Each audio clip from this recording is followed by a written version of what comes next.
விலைசார் கேள்வி அழகு நிகழ்ச்சி என்ன பிள்ளைகள் பிஇடி சமன் உண்டு.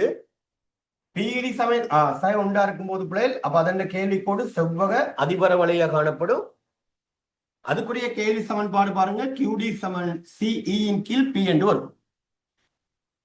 அதே பிள்ளைகள் விலைசார் நிரம்பல் அழகு நிகழ்ச்சியா இருந்தா ஒன்றுக்கு சமனாக காணப்பட்டா பிள்ளைகள் அப்ப நிச்சயமா நிரம்பல் கோடு பூச்சியத்தானத்திலிருந்து ஆரம்பிச்சு போகும். பிள்ளைகள் பூச்சியத்தானத்திலிருந்து ஆரம்பிச்சு போகும். இந்த பூச்சியத்தானத்திலிருந்து எத்தனை நிரம்பல் கோடு போனாலும் அப்ப நிரம்பல் நிகழ்ச்சி சரியா பாத்தீங்கன்னா ஒன்றுக்கு சமனா இருக்கும். பிள்ளை இதுக்குரிய சமன்பாடு பாத்தீங்கன்னா கியூஎஸ் சமன் பிபி. கியூஎஸ் சமன் பிபி. அங்க என்ன இருக்காது, ஏ என்று இருக்காது. பிள்ளை அப்ப உங்கள்ட்ட ஒரு வினா கேட்கலாம் பகுதி 2 கூட. விலைசார் கேள்வி ஒரும நிகழ்ச்சி, விலைசார் நிரம்பல் ஒரும நிகழ்ச்சி என்பவற்றை வரவிலக்கணம் செய்து அதனை வரைபட முறையிலும் சமன்பாட்டிலையும் காட்டு சொன்னா எப்படியாப்பட்ட ஆன்சர் கொடுங்க. சரி, ஓகே. அப்ப நீங்க எத்தனாவது ஆன்சர் வரும்? முதலாவது ஆன்சர். முதலாவது நல்ல கேள்வி. அது ஒரு மார்க் பண்ணி எடுத்துக்கொள்ளுங்க. பார்ட் 2ல கேட்கக்கூடியதுன்னா ரெண்டாவதுல அந்த கியூடி சமன் 500 கீழ் இருக்குதான். அந்த 500 என்பது சி கன்சியூமர் எக்ஸ்பென்ஸ், மொத்த நுகர்வோன் செலவு. அப்ப நீங்க இந்த 500 வார மாதிரி விலையும் கேள்வி தொகை போட்டுக்கொள்ளாமே. அந்த 500 வார மாதிரி விலையும் கேள்வி தொகை போட்டுக்கொள்ளலாம்.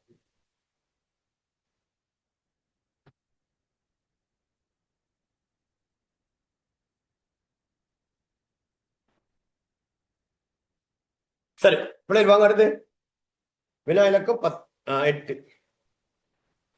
வினா இலக்கம் 8. கியூடி சமன் 100/10 பி ஆயின் பின்வருவற்றில் சரியான குற்றம் என்ன? அப்ப அந்த சமன்பாடு பாருங்க 100/10.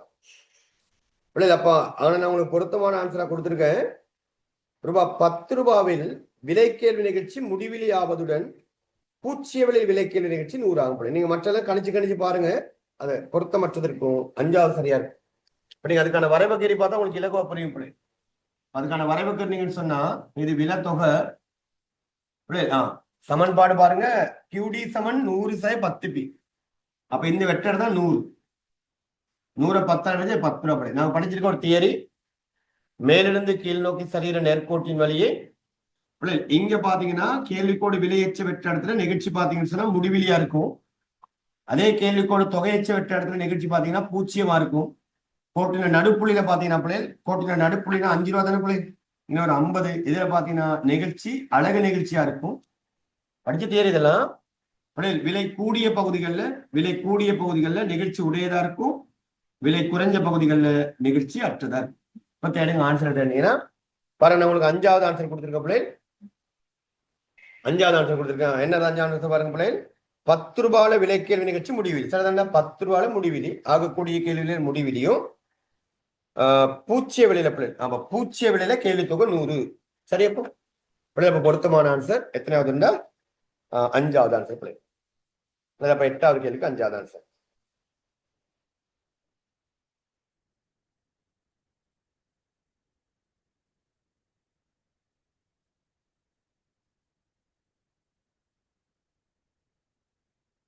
ஓகே, கொஞ்சம் குயிக்கா பார்த்துட்டு வாங்க. அடுத்து பாருங்க 9வது பிள்ளை.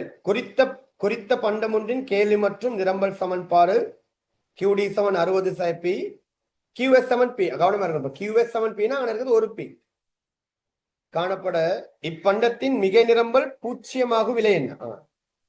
சிம்பிள் வினா தானே. இப்ப மிகை நிரம்பல் பூச்சியமாகிற விலைன்னா வினான்னு அர்த்தம்னா சமநிலை விலை என்ன?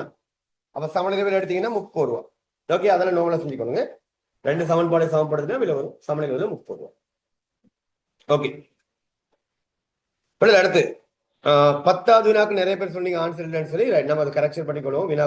வினாக்கள் கொஞ்சம் சிக்கலான மாத்திக்கொள்ளுங்க. 10வது வினா பாருங்க. குறித்த பண்டம் ஒன்றின் கேள்வி சார்பு கியூடி சமன் 500/0.5 பி. 50/0.5 பி. 10 ரூபாயில நுகர்வோன் மிக என்ன? 10 ரூபாயில நுகர்வோன் மிக பிள்ளை.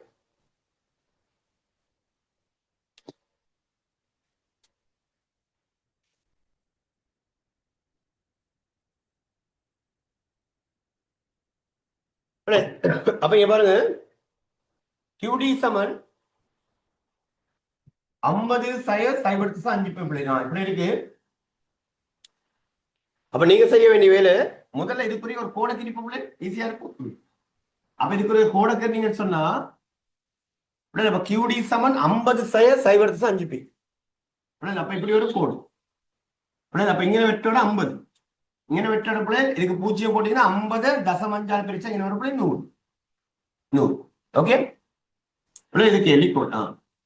வினா உங்களுக்கு பாருங்க 10 ரூபாயில நுகர்வோன் மிக என்ன? 10 ரூபான்றது இங்க பிள்ளை 10 ரூபா. அப்ப 10 ரூபாயில நுகர்வோன் மிக என்ன? 10 ரூபாயில நுகர்வோன் மிக என்ன? அப்ப இந்த 10 ரூபாயில தொகையை கண்டுபிடிங்க. 10 ரூபா போடுங்க, விலைக்கு மேல 10 போட்டீங்கன்னா 0.5 × 10 5, 50ல் 5 போனா 45 பிள்ளை.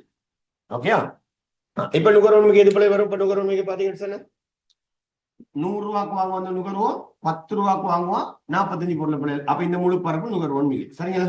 இந்த முழு பரப்பு நுகர்வோன் மிக. இப்ப சமன்பாடு போட்டுக்கலாம். அப்ப நுகர்வோன் மிகை அப்ப காணிங்க. அப்ப நுகர்வோன் மிகை சமன்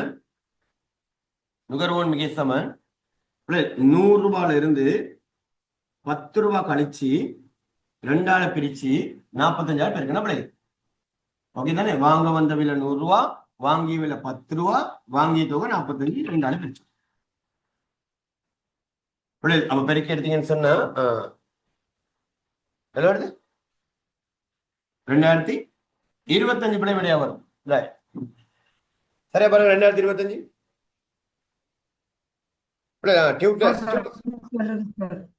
அப்ப எத்தனாவது விட? 5ஆவதா? நான் 2ஆவது கொடுத்துட்டேன் போல. சரி, அப்ப 5ஆவது ஆன்சர் மார்க் பண்ணி 5ஆவது ஆன்சர் மார்க் பண்ணி கொடுங்க.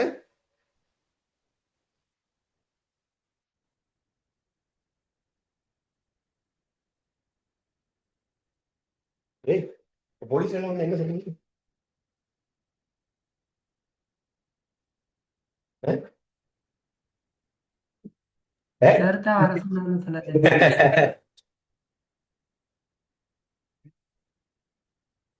எல்லா சமூகம் நல்லா பண்ணிக்க.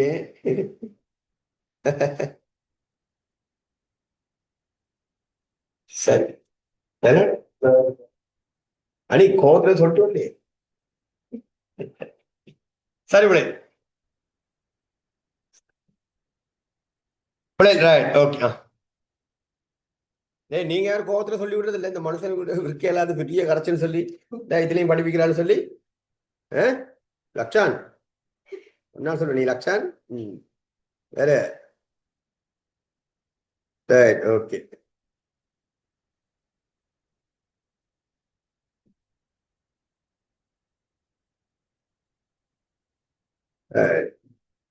சாம் good morning. Sajith good morning. Sajith சரி, ஓகே.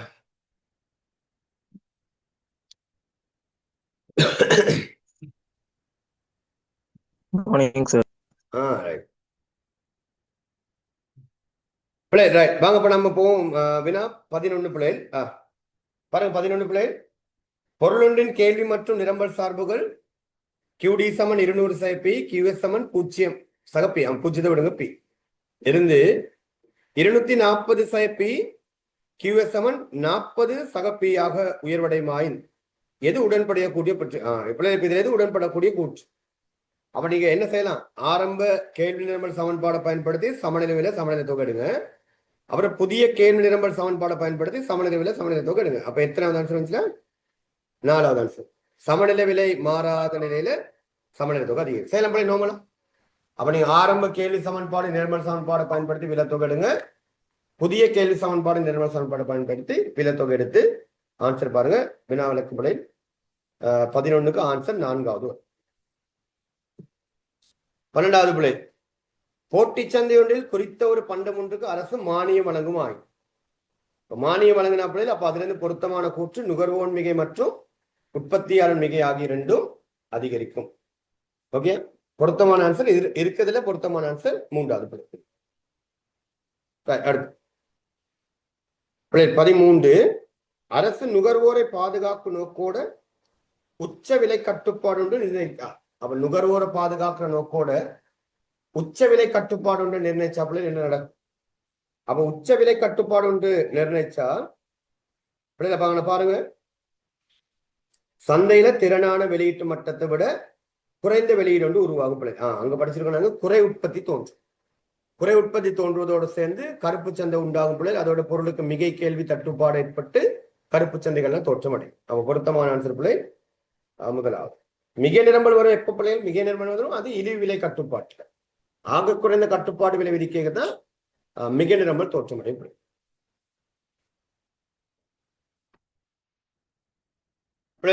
வினா இலக்கம் 14. வினா இலக்கம் 14. இப்ப இன்னொரு 2 மினிட்ஸ்ல மீட்டிங் முடிஞ்சிடும் பிள்ளை.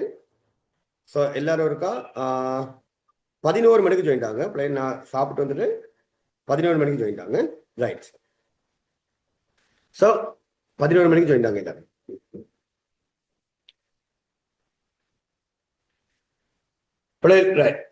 வாங்க அடுத்து குறித்த பண்டம் ஒன்றின் விலை கேள்வி நிகழ்ச்சி சயம் 3 விலை நிரம்ப நிகழ்ச்சி 1.2 பிள்ளை. அப்பண்டத்துக்கு அரசு 5 ரூபாய் அழகு வரியா விதிச்சா. 5 ரூபாய் அழகு வரியா விதிச்சா. அப்ப நமக்கு தெரிஞ்சபடி பாத்தீங்கன்னா விலை கேள்வி நிகழ்ச்சி 0.3. அப்ப அது நெகிழ்ச்சி அற்றது. விலை நிரம்பல் 1.2 நெகிழ்ச்சி உடையது. அப்ப நாங்க படிச்சிருக்க தியரி நெகிழ்ச்சி அற்றிருக்கும் போது அதிக வரிச்சுமே எடுப்பாங்கன்னா, அப்ப எது நெகிழ்ச்சி அற்றிருக்கு? கேள்வி. அப்ப நுகர்வோனுக்கு தான் அதிக வரிச்சுமை போகும். அப்ப நிச்சயமா உற்பத்தியாளருக்கு குறைஞ்ச வரிச்சுமை தான் வரும். சரி அப்படி அப்ப ஆன்சர் பாருங்க. அதிக வரிச்சுமையை நுகர்வோன் சுமப்பதோட பண்டத்தின் விலை 4 ரூபா தான் அதிகரிக்கும். அதுக்கு நான் உங்களுக்கு ஒரு சமன்பாடு கூட கொடுத்துருக்கேன், உங்களுக்கு ஞாபகம் இருக்குன்னு நினைக்கிறேன். எவ்வளவு நுகர்வோனுக்கு வரிச்சுமை போகும்? குயிக்கா எவ்வளவு நுகர்வோனுக்கு வரிச்சுமை போகும்? அப்ப ஓரளவு நுகர்வோன் வரி. இதான் சமன்பாடு. இப்ப முடிஞ்சிடும் மீட்டிங். திருப்பி ஜாயின்டாங்க ஒரு 15 மணி போல. பிஇஎஸ் பிஇடி அதன் மேல் பிஇஎஸ் போடுங்க. தர அழகு வரி. இதான் சமன்பாடு. இது போட்டு பாருங்க. இந்த இடத்துல நீங்க பிஇடி அந்த செயலை விட்டுட்டு வெறும் நம்பர்ஸ் மட்டும் போடுங்க. அப்ப பிஇடி பிஎஸ் 1.2 இது 0.3 அதன் மேல் 1.2 தர அழகு வரை 5 பாருங்க பிள்ளை. சரியா நாடுறோம். இந்த இடத்துல இந்த சாய்வெல்லாம் விட்டுட்டு போடுங்க. சாய்வெல்லாம் விட்டு